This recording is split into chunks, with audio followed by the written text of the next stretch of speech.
और आज हम तुमको कलयुग की एक ऐसी शक्ति बताने जा रहे हैं कि आपके दिमाग की नसें खुल जाएंगी। कलयुग की एक ऐसी शक्ति पर चर्चा करेंगे। अगर कोई चाहता हो कि हमें कोई हरा ना पाए, घर में, परिवार में, द्वार में, संसार में, समाज में, पॉलिटिक्स में, काम में, धाम में, तो आज की कथा सुन लेना, तुम्हें जिंदगी में कभी हार का मुंह नहीं देखना पड़ेगा। अगर आप लोग किसी विषय में हारना नहीं चाहते तो आज की कथा सुनो। याद रखना, जो मनुष्य धार्मिक होता है वो दुख को भी सुख में बदलने की क्षमता रखता है। उसकी दृष्टि, उसकी विचारधारा दुख को भी सुख में बदल देती है। बिना धर्म का व्यक्ति, कथा में याद रखना, बिना धार्मिक व्यक्ति, बिना धर्म का व्यक्ति ठीक वैसे ही होता है जैसे बिना लगाम का घोड़ा होता है। जिस प्रकार घोड़ा परम स्वतंत्र होता है, वैसे ही बिना धर्म का व्यक्ति भी बिना लगाम का होता है। और लगाम धर्म की जरूर होनी चाहिए। धर्म का मतलब ये नहीं है कि आप कथा में बैठ गए, आप शंकर जी को मान रहे हैं, आप हनुमान जी के भक्त हैं तो आप धर्मात्मा हो गए। धर्म का मतलब यह है कि आपके सामने कोई भी सनातनीय हिंदू अपना धर्म का परिवर्तन ना करवा पाए। आपके सामने आपके धर्म की अवहेलना ना हो। धर्म का मतलब यह है। पर याद रखना, दो धर्मों का कभी झगड़ा नहीं हुआ है, कभी नहीं हुआ है। धर्म तो एक ही है, सनातन वैदिक धर्म, बाकी पंथ हैं। याद रखना मेरे पागलों, दो धर्म का कभी झगड़ा नहीं हुआ।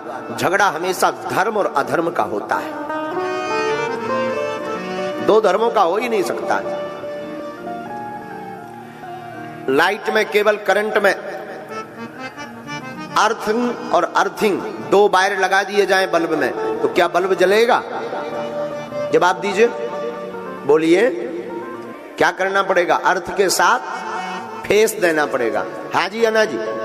न्यूट्रल के साथ में हाँ जी या ना जी? तभी जलेगा ना। वैसे ही दो धर्म की कभी लड़ाई नहीं होती, लड़ाई हमेशा धर्म और अधर्म की होती है। तो आज हम आपको जो सूत्र देने वाले हैं, तुम अपने कर्म से मत भटको। दुनिया आपके ऊपर क्या कर रही, आपसे क्या कह रही, मत घबराओ। एक महात्मा नदी में स्नान कर रहे थे। स्नान करते करते वो देखते हैं कि एक बिच्छू बहता हुआ चला जा रहा। महात्मा को लगा कि हमें बचाना चाहिए वरना ये मर जाएगा।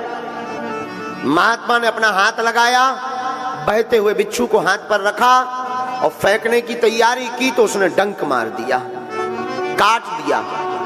महात्मा के हाथ से बिच्छू गिर गया। महात्मा ने हाथ फटकारा, फिर वो बिच्छू भागने लगा, बहने लगा। महात्मा ने फिर हाथ लगाया और हाथ पर रखा, वो बिच्छू ने फिर काट दिया, वो फिर गिर गया। महात्मा ने फिर हाथ फटकारा, विदिन 50 बार बिच्छू ने काटा। हाथ नीला पड़ गया, जहर चढ़ गया, हाथ में सुन्नपन आने लगा। नदी के किनारे हमारे तुम्हारे जैसा कोई एक सज्जन खड़े हुए थे। उन्होंने कहा, ए बाबा, पागल हो क्या तुम? तुम्हारी बुद्धि सठिया गई? वो काट रहा तो तुम उसे ही बचाने का प्रयास कर रहे हैं, ऐसे को मरने दो। क्या जरूरत है उसको बचाने की?